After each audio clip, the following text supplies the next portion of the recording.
So the topic is sulci gyri and functional areas of cerebrum. So in this we will be studying the competency, that is sulci gyri, poles and functional areas of cerebral hemisphere. Cerebral hemispheres are narrower at the occipital pole than the frontal pole. The midline longitudinal cerebral fissure is occupied in life by falx cerebri. It incompletely separates two cerebral hemispheres from one another. Corpus callosum. The floor of cerebral fissure is formed by corpus callosum. Corpus callosum is a large myelinated fiber tract that forms an anatomical and functional connection between the right and left hemispheres. Then we go to cerebral cortex. Surface few millimeters of the cerebral hemisphere is composed of highly folded collection of grey matter known as the cerebral cortex. So its foldings increase the surface area and present as gyri. Elevations are gyri and depressions are sulci.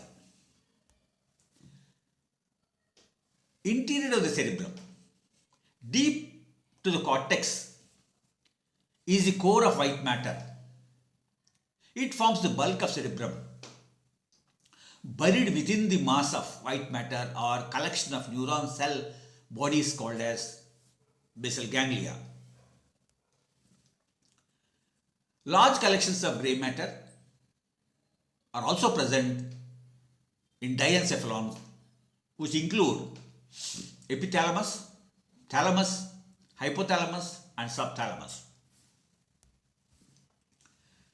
Then there are also lateral ventricles. Cerebrum is a hollow structure and the cavities within the cerebral hemispheres are called as right and left lateral ventricles. These lateral ventricles communicate with the third ventricle via interventricular foramen, that is also called as foramen of Monro. Lateral ventricles are separated from each other by septum pellucidum, and the ependymal cells line each lateral ventricle. Then we come to lobes. Each cerebral hemisphere is divided into 5 lobes: frontal, parietal, temporal, occipital, and also some people call insula is also as a lobe.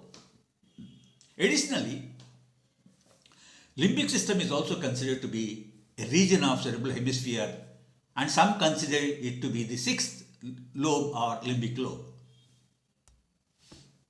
So in the picture you can see that is the superolateral surface. So we can see that is a frontal lobe, parietal lobe separated by central sulcus. Then parietal lobe and occipital lobe separated by Parieto-occipital sulcus, and the temporal lobe, which is below the lateral sulcus. Superolateral surface. On the superolateral surface, the temporal lobe is separated from the parietal lobe by lateral fissure or fissure of Sylvius.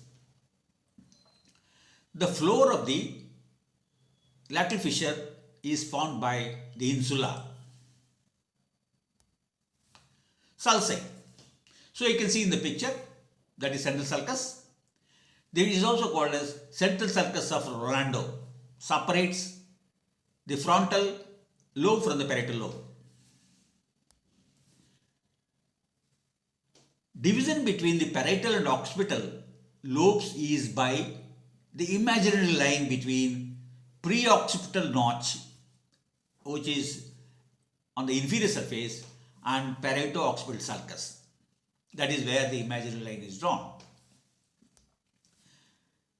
Coming to Parieto-occipital sulci, it is clearly delimited on the medial aspect of the cerebral hemisphere, and the Parieto-occipital sulcus is continuous with another fissure, that is calcarean fissure.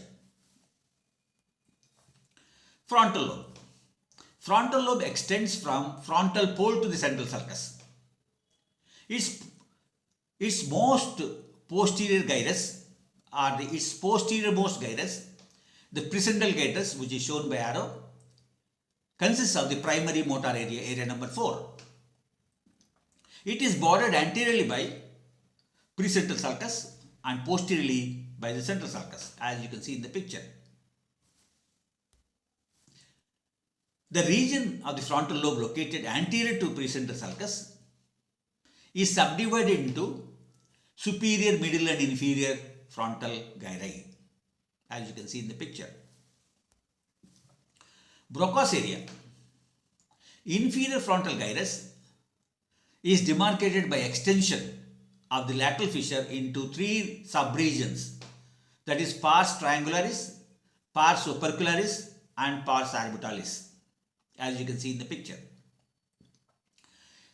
In the dominant hemisphere, this region of the inferior frontal gyrus is known as Broca's area, which functions in the production of speech. Parietal lobe. Its anteriormost gyrus, that is the postcentral sulcus, postcentral gyrus, is the primary somesthetic area or sensory area, that is area numbers Brodmann 3, 2 and 1. The remainder of the parietal lobe separated from postcentral gyrus by postcentral sulcus, as you can see in the picture. Parietal lobe again is subdivided by an inconsistent intraparietal sulcus into superior and inferior parietal lobes. The former, that is the superior lobe, is an association area involved in secondary somatosensory function, that is area number 5 and 7, which function as for the function of stereognosis, that is ability to identify objects without seeing them by touch.